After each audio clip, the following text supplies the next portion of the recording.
بسم الله الرحمن الرحيم. Assalamu alaikum wa rahmatullahi wa barakatuh. Bismillahir rahmanir rahim. Soyez les bienvenus sur l'émission de la Sharia Intelligence aujourd'hui. Inch'Allah, aujourd'hui on aborde toujours le sujet des sources d'évidence dans la Sharia.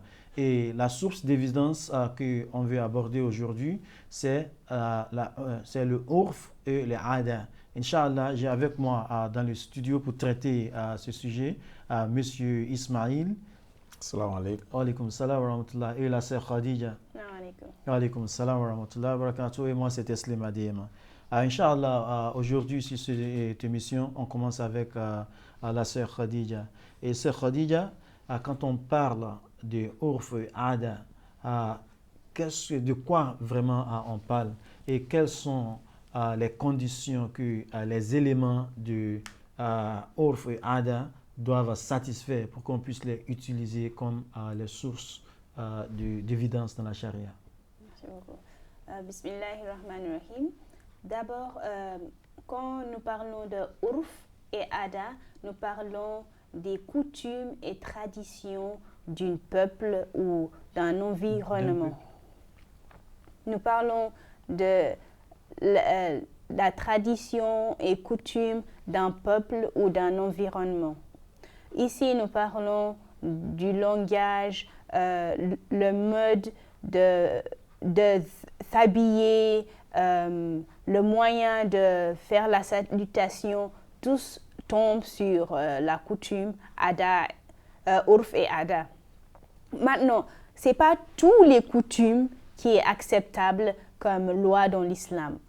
La condition qui limite l'utilisation de urf et ada sont au moment où la coutume ne contredit pas aux lois d'islam. Ça ne emmène pas du mal aux gens.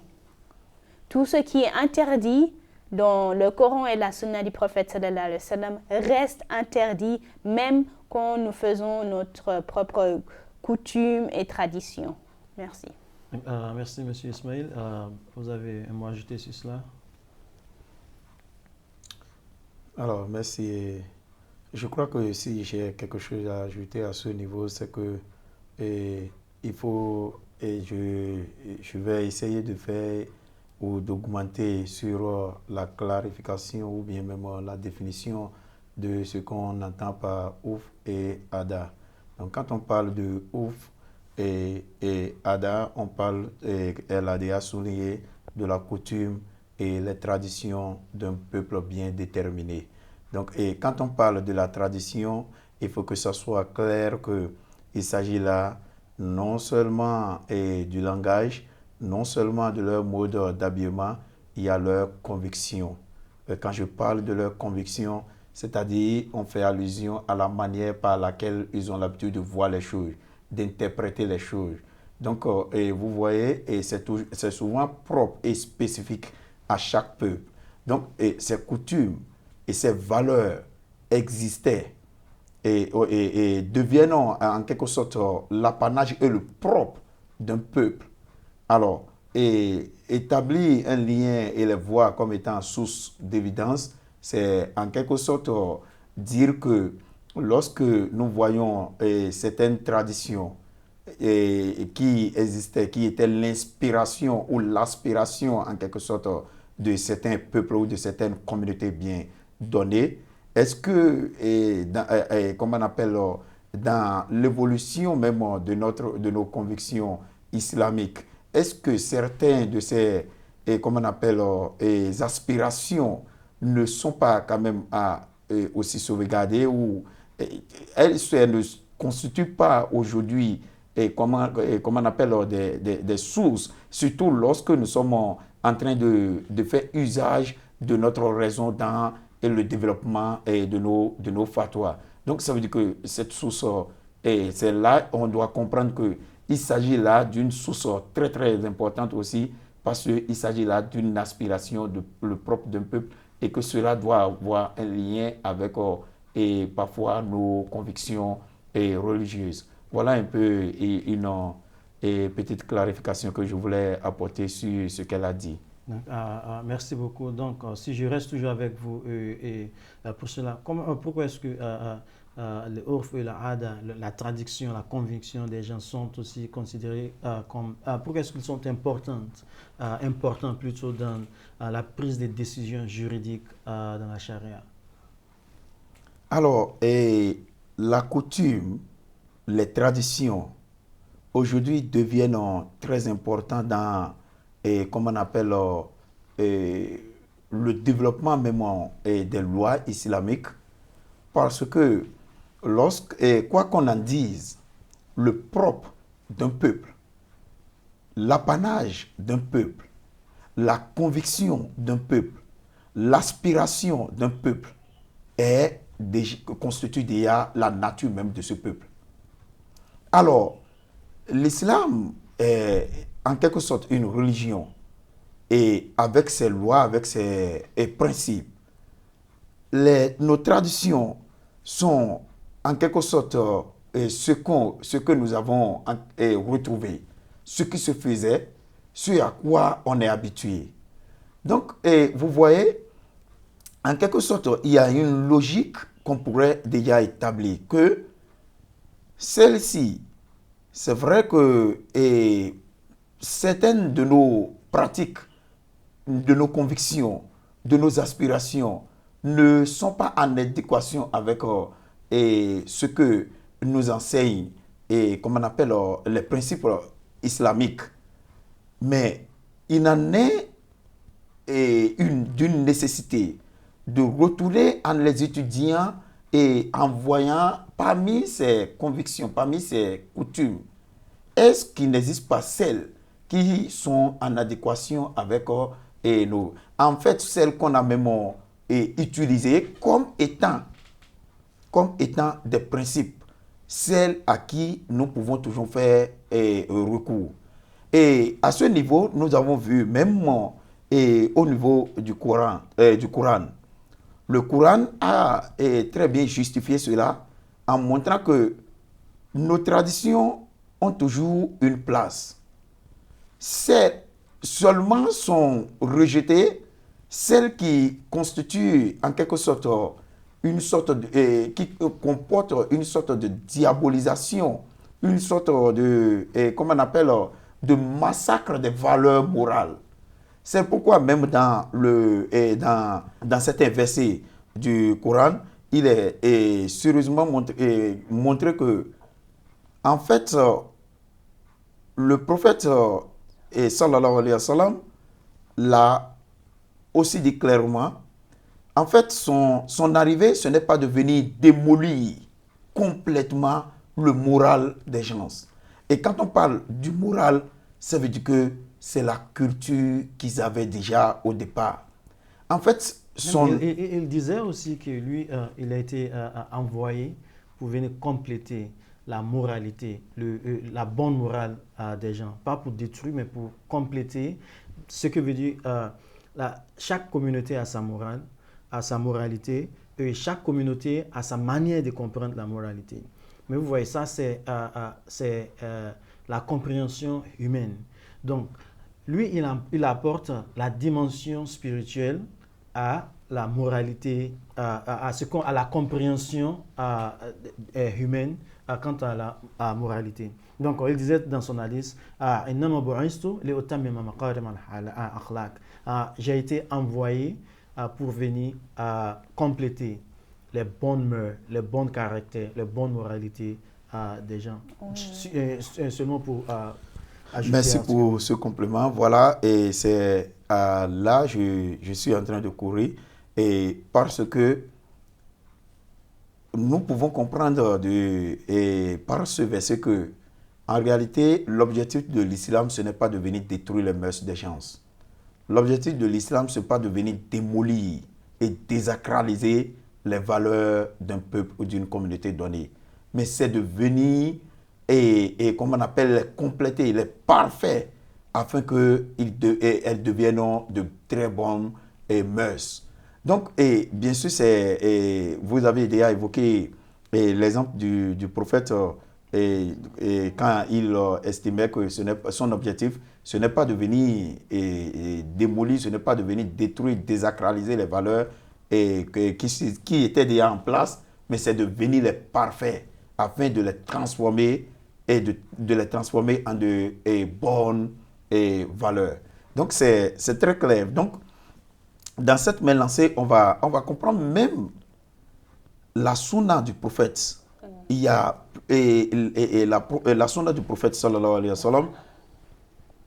Il y a quand même dans la sunna du prophète sallallahu alayhi wa sallam certains indices des valeurs qui étaient même en place. C'est-à-dire comment les choses se faisaient. Il n'a pas, comment on appelle, il n'a pas détruit, il n'a pas dit non. Il a seulement dit non à celles qui nous induisent vers la mauvaise moralité, vers, comment on appelle, la désacralisation ou la déshumanisation de notre être. Donc, à ce niveau, nous allons voir, il y a des exemples, par exemple, la formation militaire, comment il faut se battre lorsqu'on est en face des ennemis. Et il y a des exemples de la gestion administrative, le système de la gestion administrative et la politique, et comment faire la politique, c'est vrai. Islamiquement, si je veux prêter, comment on appelle cet adverbe,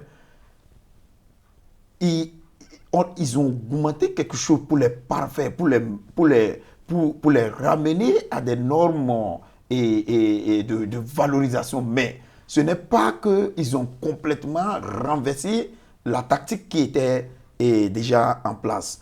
Donc, vous voyez, il y a d'autres exemples, par exemple, et même le langage, comment parler.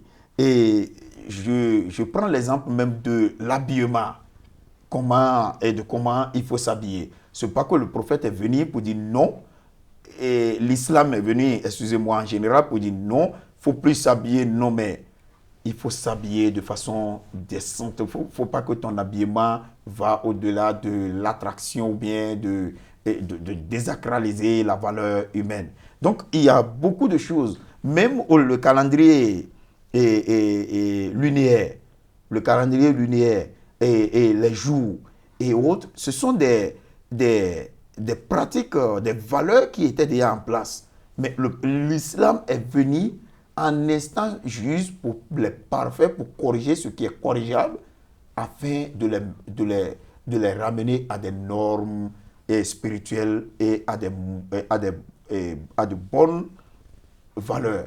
Donc voilà en quelque sorte et ce pourquoi on pourrait dire que dans le développement même ou dans la recherche des bases d'évidence, la coutume a nécessairement une grande place dans comment on appelle la recherche des sources islamiques. Parce qu'aujourd'hui, lorsque les textes sont devenus silencieux et que nous sommes, ou bien lorsque nous sommes en face d'une communauté ou d'un peuple, où nécessairement on les a vus avec des valeurs et qu'il faut maintenant commencer par développer nos fatwas, l'erreur ne doit pas être commise en disant que non, attention, à partir d'aujourd'hui, ne fais pas ça alors que ce sont des pratiques. Donc il y a une capacité, si le prophète a parfait, si le prophète même l'a dit, que c'est pour compléter parfait, ça veut dire qu'on doit utiliser notre raison pour pouvoir parfait afin de les rendre et ce qui est mauvais, de corriger ça et de compléter au lieu de dire non, que ceci est mauvais. Seulement est à bannir que celles que nous savons que ce sont des pratiques hors normes, c'est-à-dire qui ne prennent pas en compte la valeur humaine. Merci, voilà ce que je peux dire à ce niveau pour le moment. Donc, merci beaucoup. Je crois que dans l'un des épisodes passés, on a parlé des règles de la charia, les règles définitives de la charia. Parmi ces règles, on a parlé du mubah. Je crois que quand on parle de la coutume, urf, ada, les traditions, c'est comme si la majorité des traditions que l'islam accepte se trouvent dans le domaine du mubah. Ce qui veut dire qu'il y a un principe aussi que les savants musulmans évoquent aussi, là où ils disent al-aslu fil ashya al-ibaha. tout est permis, dans l'islam, à moins qu'il y ait une évidence qui va à l'encontre de cette permission. Donc, avec tout ce que vous avez expliqué, c'est comme si le urf se trouve dans le domaine de toutes les activités humaines et que tout d'abord l'islam accepte. Par défaut, est acceptable dans l'islam, à moins qu'il y ait des évidences qui vont à l'encontre. Et comme la sœur aussi l'avait dit tout de suite, quand elle parlait quand on parle de urf, on parle des éléments de la tradition, de la coutume qui ne sont pas contre les règles de la charia. Donc c'est ça quand on parle de urf. Merci beaucoup pour votre contribution. Sœur Khadija, est-ce que vous pouvez nous donner des exemples des règles qui proviennent du urf, des règles de la charia qui proviennent de urf et adat? Merci beaucoup. D'abord, nous pouvons regarder cela dans la coutume du mariage. Normalement, en islam, quand vous voulez vous marier, les parents de l'homme doivent venir visiter la famille de la femme et demander, et on accepte. En islam, demander la main de la fille et accepter. En islam, c'est acceptable d'utiliser la tradition ou la coutume de vos gens. Quelques coutumes, on dit non, avant de proposer pour le mariage, vous devez travailler pour la famille. Autre coutume, il dit non, vous devez venir avec des récoltes. Et il y a beaucoup de coutumes comme ça. Alors, c'est acceptable. Si ça ne provient pas du mal à quelqu'un, c'est acceptable. Et aussi, il y a la manière d'insulter. Dans une coutume, faire la main comme ça, c'est un insulte. Quelquefois, même mettre la tête comme ça, c'est un insulte.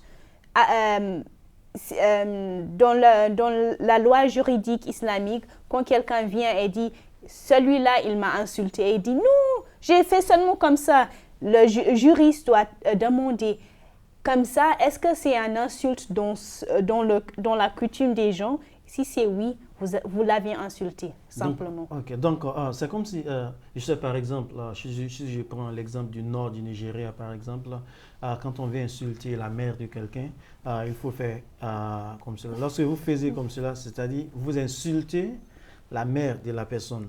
Donc, et si vous vous trouvez dans une culture là où faire comme ça, c'est comme une salutation, par exemple. Donc, vous ne devez et que vous vous levez, allez gifler, allez battre la personne parce qu'il vous a fait comme cela et vous pensez que il a insulté ma mère, vous voyez. Alors que c'est lui, il vous saluait parce qu'il faisait comme ça. Donc, si c'est ainsi et qu'on amène l'affaire devant le juge, donc le juge va juger selon la coutume de la personne qui a fait ceci, si je comprends très bien ce que vous dites. Donc, je crois que ceci est très très importante parce que il y avait quelque temps, je lisais un article là où on disait que l'islam est comme de l'eau, est comme une rivière. Donc, cette rivière prend la couleur de son contenu, de son conteneur plutôt. Et la couleur, non seulement la couleur, mais aussi comment dirais-je, la forme du conteneur. Donc, ce qui veut dire, l'islam en Chine peut être complètement différente quand on voit comment la culture se passe. Il y aura des fondations, vous voyez, qui sont universelles, que partout dans le monde, c'est ainsi qu'on applique l'islam. Mais il y aura aussi des différentes qui sont bien même discernibles, qu'on peut bien voir, observables dans chaque pays, dans chaque culture, qui sont différentes, telles qu'elle vient de le dire. Comment demander la main d'une femme dans sa famille. C'est différent dans toute culture. Même dans les mêmes pays, souvent, on a des différentes tribus qui ont les manières de faire la demande de la main de la femme au mariage. Donc, ils sont tous différents. Donc, l'exemple qu'elle nous donne, c'est que on peut avoir des situations où, afin que, au fur et à mesure qu'un élément de la coutume ou même de la tradition n'est pas contre les enseignements de la charia, donc l'islam l'accepte aussi comme si ça fait partie de la charia. Donc s'il y a une situation là où on doit aller devant le juge pour faire un jugement, le juge va juger avec la coutume des personnes qui se plaignent. J'ai plus d'exemples comme il y a aussi les jours de férié. Normalement, les jours de fête en islam, c'est les 2 Ids. Mais quand votre culture demande qu'il y a des jours de férié comme la fête des récoltes, c'est acceptable. La fête des mères, la oui, fête des pères. Si ça ne va pas contre le but du sharia, c'est acceptable. On peut faire cela. Et aussi, nous avons aussi le mode d'habillement.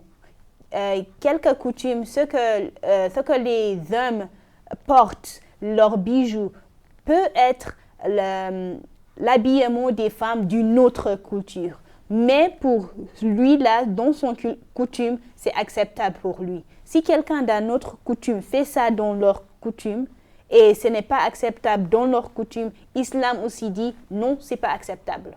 Merci. Oui, je crois que l'importance de ceci, c'est que on doit toujours faire attention avant de critiquer les gens, avant de dire que, et aussi de faire attention de dire que parce qu'on dit que l'islam est universel, cela veut dire que la manière que vous voyez les musulmans d'un pays, c'est de la même manière que vous allez voir les musulmans de l'autre pays. Ce n'est pas toujours les mêmes.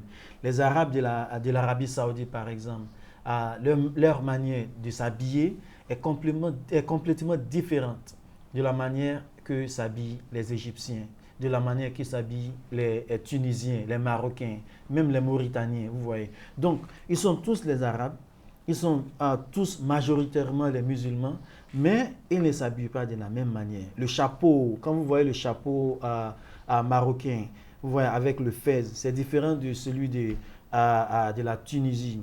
Les Saoudiens ne portent pas de chapeau, ils ont les foulards qu'ils mettent en tête, eux ils mettent la chose ronde, noire sur la tête, vous voyez. Donc ils ont des différentes coutumes.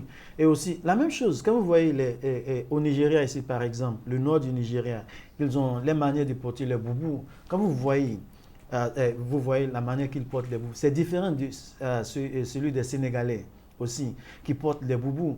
Quand vous voyez un Sénégalais qui s'habille, qui porte son boubou, et quand vous voyez un Nigérien du Nord qui porte son boubou, vous pouvez faire la différence. Oh, celui-ci vient du Nigeria, celui-là vient du Sénégal, ou même du Mali, ou même de la Mauritanie, vous voyez. Ils ont toujours quelques éléments de la culture, de la coutume qui fait la différence. Mais ce qui est très très important, c'est que tout habillement doit couvrir les parties qui sont très sensibles du corps et ne doit pas ne doit pas serrer le corps, vous voyez. Donc c'est ça l'islam veut. Et ça c'est le minimum que l'islam nous donne. Maintenant, il est à chacun de décider comment être créatif, comment faire vous voyez, différents styles d'habillement. Ils peuvent faire cela au fur et à mesure qu'ils satisfont, ils remplissent le minimum que l'islam nous donne. Donc, c'est très important de comprendre cela et c'est très important de savoir aussi, au lieu de dire les musulmans sont tous les mêmes, non, ils ne sont pas tous les mêmes. Nous avons des différentes coutumes, nous avons des différentes cultures, nous avons des différentes traditions, nous avons des différentes manières de faire des choses. Et toutes ces différentes manières, ces diverses manières de faire des choses font partie de l'islam. Parce que al-asl fil ashiya al-ibaha. La base dans l'islam, c'est que tout est permis, à moins que à moins qu'on a une évidence qui va à l'encontre de cette permission. Donc, on peut s'habiller tel que nos coutumes nous acceptent, nous disent de s'habiller, à moins qu'il y ait une évidence dans le Coran ou la Sunna du Prophète sallallahu alayhi wa sallam qui disent que non, c'est interdit de s'habiller ainsi. Et pour les femmes, ce serait de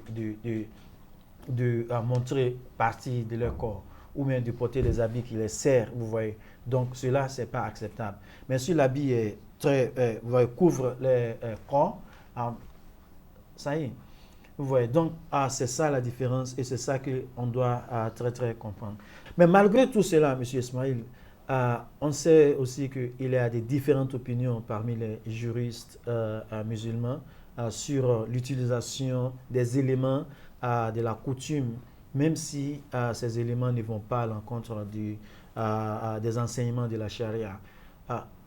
Est-ce que vous pouvez nous donner les raisons pour lesquelles il y a des différentes opinions parmi les savants musulmans sur l'utilisation de la coutume comme une source de la charia? Oui, et bien évidemment, parce que ici, il est question, comme on appelle, de la coutume et de la tradition. Alors, ce qui est coutume, ce qui est tradition, on sait bien que ça fait le propre d'un peuple. C'est spécifique à un peuple, ce n'est pas universel. Il n'y a pas une coutume qu'on peut dire que c'est une coutume universelle. Donc la coutume est toujours l'apanage et le propre d'un peuple, d'une communauté bien connue. Donc et de là déjà, ça veut dire que à partir de là, on peut déjà voir une différence qui peut naître là. Parce que lorsque il s'agit d'une guerre de tradition, attention, excusez-moi, d'une guerre de tradition, c'est-à-dire que chaque peuple, chaque communauté doit chercher à protéger la mienne. Et la meilleure coutume, la meilleure tradition pour chacun, c'est son originalité. Il ne faut pas croire que vous allez déplacer comment on appelle, un Sénégalais et l'amener au Bénin et croire qu'il va se sentir comme s'il était au Sénégal. Tel que soit, comment on appelle, l'accueil qui lui a été réservé, il y a toujours quelque chose qui lui manque. C'est quoi ce qui lui manque là? C'est sa coutume, c'est sa tradition. Donc déjà, vous voyez, il peut y avoir déjà une grande différence au niveau des jurys, au niveau même des savants islamiques, parce que majoritairement, ils ne sont pas de la même origine, ils ne sont pas des mêmes communautés, ils ne sont pas de la même espace géographique. C'est que les réalités se diffèrent. Alors, lorsque un érudit sort d'une communauté donnée, malgré son savoir, malgré qu'il est imprégné même du savoir islamique, ne vous attendez pas qu'il réagisse autrement que là où il a grandi. C'est comme ça et ça se passe. Donc, la différence existe déjà à ce niveau. Donc, et quand on voit aussi autre chose, c'est que lorsqu'on prend, excusez-moi, je dois être un peu en avant, et istisab, quand on parle de la continuité, de ce qui existe déjà. Donc, il y a une différence de croire que les coutumes, la tradition est déjà une continuité. Non, il y a une barrière qui est là parce que ce ne sont pas toutes les coutumes. Et telles qu'elles étaient, elles doivent être poursuivies. Non, elles doivent être revues, parfaites, corrigées pour les adapter aux principes phares de l'islam. C'est dit quoi? Lorsque tout à l'heure, on parlait même du mode d'habillement. Il est permis de vous habiller tel que vous vous sentez à l'aise dans votre communauté. Mais dans votre créativité, parce que le monde évolue. Et il y a des créativistes qui chaque jour sont en train de créer de nouvelles choses. Alors, il faudrait en créant, prêter toujours attention que oui, c'est notre côté. On est à l'aise lorsqu'on s'habille de cette façon. Mais qu'on se rappelle que est-ce que cela donne et est en concordance avec de bonnes mœurs, la bonne moralité? Si je porte ça et que je sors, est-ce que ça ne crée pas une sorte d'attraction et sensuelle? si déjà on contrôle cette émotion dès la création, dans notre créativité, c'est qu'on a fini avec le problème que, oui, il s'agit de non. Chacun, quand on te voit dans ta coutume, on est à l'aise, mais il ne faudrait pas que ça désacralise les valeurs humaines. Il ne faudrait pas que ça va au-delà même de ce que nous espérons en islam. Donc, c'est ce que réellement l'islam est en train de combattre. Alors, et nos valeurs et la différence, ce qui crée encore une différence à ce niveau, c'est que il y a le problème même de l'incertitude au niveau de nos traditions, au niveau de nos coutumes. Oui, nos coutumes ne sont pas des règles établies dans le Coran et dans la sunna du prophète sallallahu alayhi wa sallam. Ce sont l'ensemble de nos aspirations, de nos convictions, de notre être que nous sommes en train de vouloir compléter sur ce qu'on nous a laissé comme tradition, parce que ça fait partie de notre être. Et c'est difficile pour nous de le rejeter en bloc et dire qu'on est en train d'adapter, et ça va créer une sorte de, vous voyez, de perte de notre humanité. Donc, il y a l'incertitude qui est là, parce que ce que votre coutume est en train de me faire entendre, comme elle a dit, il y a des signes, quand on les fait, chez d'autres, c'est une insulte. Alors, par contre, quand tu le fais à quelque part, tu es en train de saluer. Donc, vous voyez, il y a l'incertitude qui est là au niveau de nos coutumes, parce que ce n'est pas établi de façon universelle. Ce n'est pas universel. Alors, et notre mode d'habillement, notre mode de manger, et comment il faut manger, vous voyez, quand je prends un exemple très simple. Lorsque moi j'étais allé au Sénégal, en tant qu'étranger, c'est des musulmans, mais quand il était l'heure de manger, ils ont amené un plat qui est là, comme ça, ils ont déposé au beau milieu, ils ont préparé du riz, ils ont versé ça, ils ont amené la sauce, ils ont versé la viande en top, et comment on appelle là-dessus, et on dit Bismillah. Mais quand ils ont dit Bismillah en tant que béninois, moi je me disais, c'est quoi? Comment on va dire, on va manger comme ça? Moi, je ne pouvais même, parce que ouvrir la bouche devant un ensemble chez nous, c'est difficile. Déjà, ma culture me bloque.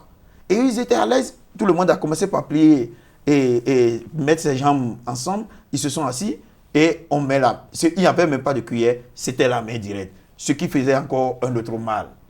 Donc, les vieux, tous ceux avec qui on devait manger sur le même plat. Mais premièrement, moi, j'ai dit, non, je suis... Ils ont dit, c'est quoi? Toi, un étranger, tu dis que... Ils ont mal vu parce qu'ils croient que moi, je ne veux pas manger leur nourriture parce que je regarde leur nourriture comme étant des futilités.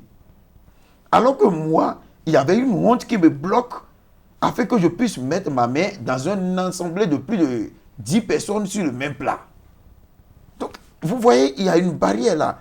Là, déjà, il y a une différence qui peut naître là. Parce que ce n'est pas que je suis en train d'insulter leur repas, mais il y a ma culture qui ne me permet pas de me mettre comme ça et de manger dans un même plat avec les autres.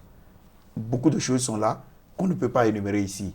Mais l'islam ne m'a pas dit tu ne peux pas manger avec eux. C'est clair, c'est leur pratique et ils sont fiers de ça.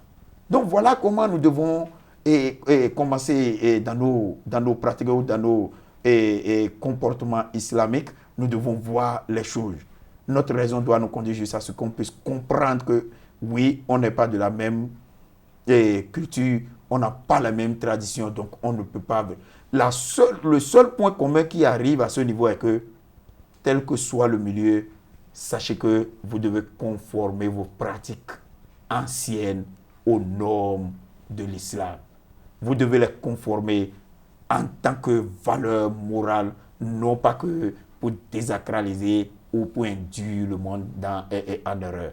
Donc voilà, en quelque sorte, là où il y a une différence, et ce qui fait que même nos érudits, même nos savants islamiques que nous suivons, ont du mal à accepter et en quelque sorte les ouf, chaque ouf comme étant une base et d'évidence, parce que chacun chacun tient compte de sa position géographique, chacun tient compte de son environnement. Et puisqu'il n'y a pas une culture universelle qui nous unit, ça veut dire qu'il doit y avoir une désunion au niveau des ouf comme étant, comme on appelle, une base de... Donc, il y a une spéculation qui naît là et qui ne permet pas à nos jurys d'être d'accord que les ouf sont, comme on appelle, peuvent être considérés comme étant une base d'évidence, parce que chaque ouf n'est pas digne d'être considéré comme étant une base d'évidence. Merci. Merci. La divergence d'opinion sur l'utilisation des ouf et du ADA comme source d'évidence dans la charia n'a pas commencé aujourd'hui. Ça a commencé depuis les années anciennes. Ouais. Donc, quelle est l'implication aujourd'hui? Nous vivons dans la vie contemporaine et ceux du passé ont eu les débats aussi sur l'utilisation des ouf ou non. Donc, Sœur Khadija, quelle est l'implication de cette divergence d'opinion sur l'utilisation des ouf comme source de règles, source d'évidence dans la charia, dans la vie contemporaine aujourd'hui pour les musulmans? Cette question me rappelle du verset où Allah subhanahu wa ta'ala nous a dit que nous vous avons créé dans différentes nations et tribus pour que vous pouvez reconnaître un de l'autre. Alors, ça veut dire nos Ada, Urf et Ada sont notre identité spécifique. Ça montre qui nous sommes. Et je veux faire la métaphore que notre identité, notre coutume, c'est comme des pierres colorées. Et la loi islamique, c'est comme une éponge qui coule sur les pierres colorées et ça nettoie la saleté qu'on peut voir sur les pierres. Mais ça ne change pas la couleur des pierres. Alors, la loi islamique veut nous améliorer, mais pas changer notre identité. Et les juristes islamiques ont besoin de la coutume de chaque peuple quand ils essayent de juger les gens d'un endroit géographique. Comme dans le cas où peut-être l'âge du mariage d'une fille. Il y a des coutumes où les filles sont plus matures que dans d'autres coutumes. Et vous ne pouvez pas dire que non, il y a un âge universel pour toutes les filles avant de se marier. Non, ça ne peut pas arriver. Chacun de nous sont uniques. Il y a des gens qui ne peuvent pas atteindre la maturité jusqu'à l'âge de 20 ans même. Et dans d'autres coutumes, c'est encore plus jeune que ça. Les juristes islamiques aussi utilisent la coutume des gens pour déterminer si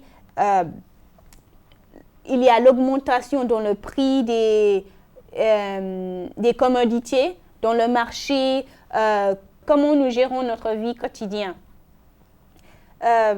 Oui, il y a beaucoup d'exemples. Merci beaucoup. Merci. Donc, la coutume est très, très importante dans la vie contemporaine, même pour prendre des décisions, pour faire les fatwas, parce que chaque communauté a son identité, chaque communauté a sa manière de faire des choses. Il faut voir, est-ce que les manières de faire des choses d'une communauté est en conformité avec la charia? Si c'est en conformité avec la charia, on peut utiliser les manières de faire des choses comme source, comme une base de formuler les fatwas. Donc, je crois qu'on a assez tranché ce sujet aujourd'hui, Inch'Allah.